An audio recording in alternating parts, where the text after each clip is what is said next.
stop. Whereas if they knew that they were likely to get addicted and stuck in the game, they might not enjoy even the first 7 games as much, maybe out of anticipatory utility or something like that. That's what I think is going on. That's partly from introspection. That's my own experience. One of the things that Matt Rabin likes to point out is that it's really helpful in behavioral economics if you're a little bit nuts, because then you can learn a lot from just looking inside yourself. People who don't have these biases don't usually make very good behavioral economists.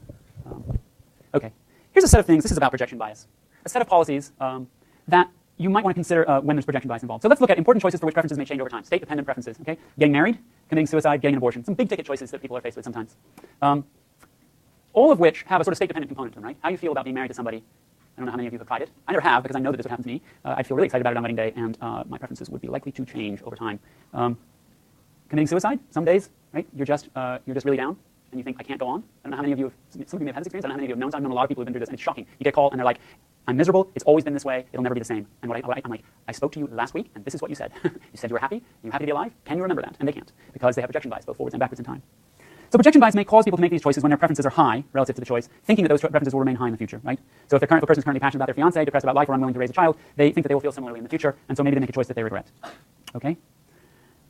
This is particularly a problem if the choice is impossible to reverse, right? So it's very costly to reverse a marriage in most parts of the world, and it's certainly completely impossible to reverse a suicide or an abortion. Possible solution? Waiting periods and persistent choice rules, which are kind of the same thing. So here are 3 actual regulatory examples. Marriage licenses with waiting periods. In 24 of our 50 states, you have to endure a waiting period before getting a marriage license, and the period varies from 1 to 6 days, so it's not a huge thing. This is actually mostly so that people don't get married when they're drunk, okay? Which is a major case of state-dependent preferences, or so they don't get coerced into it, right? So somebody talks you into it, and they're very charming and very seductive, and they say, let's go to Reno and get married now. Here's another one: Oregon Death with Dignity Act, right? In Oregon and in Holland, I think, no, Denmark, you can legally choose to, a doctor can legally, you can ask a doctor to kill you legally. Terminally ill patients can request a prescription for a lethal dose of medication, but they then have to repeat the request 15 days later. Right? So this is a persistent choice. If it was me, I would make them repeat the request every day for 15 days. And then there are 25 states, I don't know if they're the same as the 24 that require the waiting period, who have abortion waiting periods. Okay? So you have to go to the clinic and say, I want an abortion, and then you have to come back, in most cases 24 hours later, and say, no, I really mean it. So again, I think a lot of this is so that people don't get coerced into doing it. And then in South Dakota, it's 3 days, which turns out to be a problem in South Dakota because there's only 1 clinic in South Dakota. So that means if you want an abortion and you don't live in the city where that clinic is, you have to make a 3-day trip. Are these policies Pareto or Hicks-Calder improvements? Well, I don't want to say anything about South Dakota's 3 days requirement for an abortion, but thinking about the other ones. Behavioral types, right? Projection bias types are helped because the decision is taken out of the hands of the self with the highest preferences, and you're forced to make a decision that you're comfortable with over a period of time during which hopefully your preferences fluctuate up and down. What about the rational types? They could be harmed because their choices are restricted. What if the INS is coming for you unless you're married to a citizen today? But it seems unlikely, I think, most reasonable people would agree, that it seems unlikely that the harm to rational types is greater than the benefit to behavioral types, particularly for these irreversible decisions like suicide and abortion. Okay, and then there's a couple of things here about reversible choices, where if the choice is reversible, then you can just set up a law that says that you have to allow the person to reverse it, right? So in all states, if you get married when you're drunk, you can get an annulment right away without having to go through any paperwork, without having to go through a divorce. And then there are these cooling off periods that have been tried in different places. I don't think they're that common, but it used to be the case that people would go door-to-door selling encyclopedias. Probably none of you remember that. My mother actually bought it, Encyclopedia Britannica, from door-to-door salesmen, and they would use these very high-pressure sales taxes, which caused a temporary change in preferences. And then a law was created that says that you have to the firms have to put fine print in the contract that says that you can change your mind after a couple of days. Okay. All right. So in this case, it seems like there really is no harm to the rational types, because if you don't change your mind, you don't go back on the contract. It's no harm to you. You don't have to wait. All right. Now let's talk about. So what have we talked about so far? We talked about Pareto and Hicks-Calder efficiency in sort of very sort of neoclassical sense. That if something is a win-win, it's a Pareto improvement. Some people are made better off. Nobody's made worse off. Boy, you know what? It's really hard to see why you wouldn't do that. Now, the one thing I haven't sort of pointed out is that sort of with the smoking, it's like if all smokers were beta-delta sophisticates, and the internality was big enough so that putting a tax on them would make them better off, or maybe even make them quit completely, right? So that they would really want the tax. Giving them the tax is a Pareto improvement from the standpoint of smokers and taxpayers, but maybe not the firm. So one of the things that we run into with behavioral economics and public policy is there's a lot of these things where if we weren't dealing with irrationality, we'd say, okay, that makes the consumer better off, but it hurts the profits of the firms more than it makes the consumers better off, so we're not going to do that. That's not really an improvement, right? Or it's not really a Pareto improvement because it hurts all of the consumers unambiguously, but it hurts the firm. Things are a little trickier when we're dealing with irrationality because it's not so obvious that we want to give firms the right to make money off of people's irrationality. It's not so obvious that if firms are making a profit by sort of bamboozling you into thinking that smoking is a good idea, or simply taking advantage of the fact that I had a friend whose father used to be in the marketing department for one of the big cigarette companies. And the things he told me were, this was back in the 70s, and the things that he told me about what they were actually talking about in those marketing departments before the big scandals broke, and the cigarette companies all say, we didn't know it was addictive. We weren't trying to market to kids. Definitely all lies. They were exploiting people's irrationality, for sure. And particularly the irrationality of children, for sure, knowingly. Okay? So maybe we don't want to count that in our cost-benefit analysis. We're going to hurt the profitability of those firms. You know, that's like saying, let's not enforce the law because that might hurt criminals. A little bit has that flavor to it, right? So it's not so obvious how we want to use these concepts of Pareto efficiency and Hicks-Calder efficiency when the firms may be getting what some people might think of as sort of ill-gotten gains, right? Not so clear how we want to take that into account. In reality, politically, it's taken into account a lot because these people buy out regulators, pay off congressmen. But so those are some of the things we've seen. Now I want to introduce another concept, which behavioral economists, oh, that's right, you can't write on the yellow part, I forgot. Some behavioral economists are becoming quite enamored of this concept of libertarian paternalism. And there's a certain amount of confusion as to what exactly libertarian paternalism is. So one of the required readings is a 6-page article by Dick Thaler and Cass Sunstein called Libertarian Paternalism, and they will tell you exactly what it is because it's their idea. And basically, well, let me get through this first slide because this is just I need to build some machinery. So first of all, let me talk about the default bias, and default effects, which is sort of kind of the most classic by now example of libertarian paternalism. Okay, so here's the mystery of organ donations in Europe. You got a bunch of different countries: Denmark, Netherlands, United Kingdom, Germany, Austria, Belgium, France, Hungary, Poland, Portugal, Sweden, and this is the percentage of people who say yes to donating their organs. Okay, and in all these countries it's up very close to 100%, and in all these countries it's down pretty low. So low, high. What's the difference? In all of these countries it's totally voluntary. The difference is that in the countries on the right the default is to donate, and in the countries on the left the default is to not. And the only difference is that in these countries over here, when you go, I don't know if it's all driver's license like it is in this country, but when you go to fill out some form in some public office, there's a little thing that says, would you like to opt out of donating your organs when you die? Check a box. And in the other countries, the countries over here, same form, same space on the form that says, would you like to donate your organs when you die? Check a box. Right? So the transaction cost for making this decision is to lift up your pen and check a box.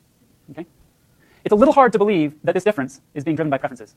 That somehow Denmark, the Netherlands, the United Kingdom, and Germany are just places where people just don't really care that much about other people after they die, or have some, like their organs are sacred for some reason. And in Austria, which is a lot like Germany, and in Belgium and Sweden, which are a lot like the Netherlands and Denmark, and it's not that. It's the checkbox. Okay? And so what we find, in particular, folks who are excited about libertarian paternalism have found that this default bias is really one of the most important recent discoveries in applied economics. It's a very powerful tool, and you can do a lot of work with it without a lot of effort. You can kind of push people around quite a lot with default effects. And it's that pushing around that I want to draw attention to. Okay, here is unambiguously the most striking example of libertarian paternalism. Okay, and this is Dick Thaler with another person we've seen before, Shlomo Ben-Artzi, who featured, I think, on midterm 1, is that right? They were asked to design a 401k program. It's a retirement savings program, where basically the way a 401k works is that your employer sets up this fund, and you can sign up to have a certain percentage of every paycheck taken out of your pay and put into this retirement fund before you pay taxes. So it's tax deferred. You don't pay taxes on it when it's put in. You pay taxes when you retire and take it out. Okay, which the idea is that you're making less money by then, so you're in a lower tax bracket, and it's better for you to put off the taxes. And you can't take it out. If you take it out before you retire, you get hit with a massive penalty. Okay, so it's already a form of commitment device, like what we saw, I think, on one of the problem sets. So here's what they did. They were asked to design this for a big company. The company had hired a financial advisor to help employees evaluate a financial situation and make a retirement plan. Some employees agreed to talk to the advisor and were then given a recommended plan. And of those employees, some agreed to implement the plan that the advisor recommended, and others said, no thanks for the advice, but I'm not going to do anything. Okay? But Benartzi and Thaler got the leftovers, people who said no to all of that. Right? People who are highly selected against the propensity to save. Right? Non-savers.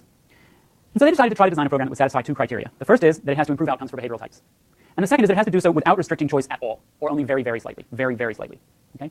And policies that satisfy these two criteria are examples of what Thaler and Svenstein call libertarian paternalism. Right? So they came up with these two criteria, they came up with the name, and then Thaler with another co-author invented this scheme, which I'm about to show you. And the scheme goes like this.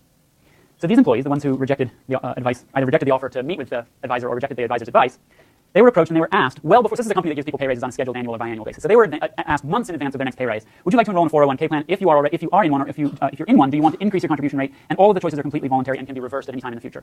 And the thing that's special is that if they chose to enroll or increase their contribution rate, their choice was not implemented until the time of their next raise. Right? So they were asked basically, would you like to enroll in a 401k starting with your next raise? If you're already in one, would you like to increase your contribution rate? And the increase in contribution rate, or the contribution rate that they signed up for if it was a new 401k, was less than the size of the raise. So you're going to get a 3% raise, would you like to make a 2% increase in your contribution rate? All right? And then if they said yes to all that, then the contribution rate would continue to rise with each subsequent, they were sort of agreeing, yes, and from now on, every time I get a raise, give me a small bump in my contribution rate that's a little bit smaller than the raise each time. And they could back out at any time, right? This is all voluntary, and they could opt out at any time by simply making a phone call and filling out a form. Maximum of maybe an hour of their time, probably less. Because the program is completely optional at all stages and they can back out, it satisfies the second criterion of libertarian paternalism, that it has to not restrict people's choices. Let's see how well it does on the first criterion. Okay, here are actual savings rates for different groups of people. This is their contribution rate, how much of their money goes in to their savings plan. And, you know, if you start when you're 40 and you plan to retire when you're 65 or 70, you're supposed to be putting in about 15%. If you start when you're 30, you can get away with something like 10. If you wait till after you're 40, you're hosed. Okay, so these are people who did not contact the consultant at all and were not involved in the Save More Tomorrow clever plan. So before the consultant came along, they were at 6.6%. They basically stayed there, right? There's no change after a series of raises, a period of years. These are the people who went to see the consultant and then accepted their advice. They were people who really weren't saving much at all on average, 4.4%. And it seems like the advice they got was to bump up by about 5%, and then they kind of stuck with that. They took the advice one time, and then they just sat there doing nothing. These are people who joined the Save More Tomorrow plan. Okay? They were really at the bottom of the barrel. These are people who had gone to the advisor and gotten the plan and then rejected it. So they're saving even less than the people who went to the advisor and accepted the plan. And they didn't jump up as much as the people who went to the advisor, but they just kept going, right? And after 4 pay raises, they're up to 13.6%, which is a really nice place to be in terms of retirement savings if you're relatively early in your career, or even mid-career. What about the people who were offered the Save More Tomorrow plan and passed it up? But they basically look almost exactly like the people who never bothered to go to the consultant in the first place. Okay, so we could have a long argument about whether this is better for them or not. Most people who study retirement savings, most people in HR, most people who've retired without very much savings, it's pretty clear that this is good news. This is good news for behavioral types. So how does it work? What's going on in terms of lessons that we've actually learned? So this combines many principles that we have seen already. First, it puts the increase into the future, right? Increasing your contribution rate hurts because it means less consumption now, but more retirement savings much, much later. So it puts the hurts part into the future. It separates the decision point from the period of short-term pain, so that it essentially allows the patient self to make the decisions rather than the impatient self. Okay? So that's a big ticket lesson. Second thing is, it makes the increase in savings, which is usually a decrease in consumption relative to the status quo, it puts it at the same time with an increase in your pay so that it turns it into not a loss relative to your reference point, but if your reference point is your status quo, your income's going up by this much, you're going to save that much, your income's still going up relative to the status quo, right? So it takes advantage of loss aversion by putting you into the realm of gains instead of the realm of losses. Okay, so it harnesses these two big forces that we've seen before.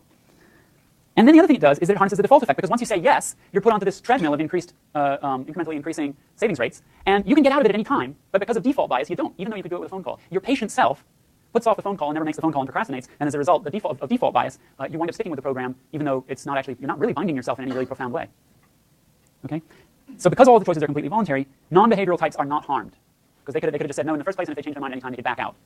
Okay, I hear restlessness, but I've got a minute and a half, so don't go yet. Here's what I want to say about this. Okay, I want to read. Here's what I want to say about this. This business of default bias is actually, I think, very tricky. Because to say, well, if the behavioral type changed their mind, they could have gotten out of it. Not the rational type. If the behavioral type that I'm trying to help decided, oh, that was the wrong decision, to say they could back out of it at any time, they're not really restricted, is disingenuous in the extreme, in my opinion, because you know in the first place that they have default bias. So it's not, I think personally, it's not really appropriate to say we're not restricting people's choices. You're pushing people around with default bias. Okay? And in this case, we sort of feel like, yeah, but we're pushing them to do something that we know is good for them, and we really do believe they think is good for them too. And actually, in the case of Save More Tomorrow, I'm on board with that. But I think we've got to be careful. So here's a quick quote from the paper that you've got to read. It says, the second misconception is that paternalism always involves coercion. They've got this example of a cafeteria, where instead of putting the sweet dessert food in the front and the nice healthy fruit in the back, just switch the order, and then the fruit becomes like the default. Okay? It says, as the cafeteria example illustrates, the choice of which order to present food items does not coerce anyone to do anything, yet one might prefer some orders to others on paternalistic grounds. Would many object to putting the fruit before the desserts at an elementary school cafeteria if the outcome were to increase the consumption ratio of apples to Twinkies? Is this question fundamentally different if the customers are adults? If no coercion is involved, we think that some types of paternalism should be acceptable to even the most ardent libertarian. I have two comments, and I will let you go. It's not obvious that using default bias is not a form of coercion, and you should read this very carefully. They said, would many object to this goal that we're trying to pursue, of getting people to eat healthier foods? Not, would the consumer prefer it? So if you read this paper carefully, you will see that the criterion of actually making people better according to their own preferences is not in this paper. And that's what makes it real paternalism.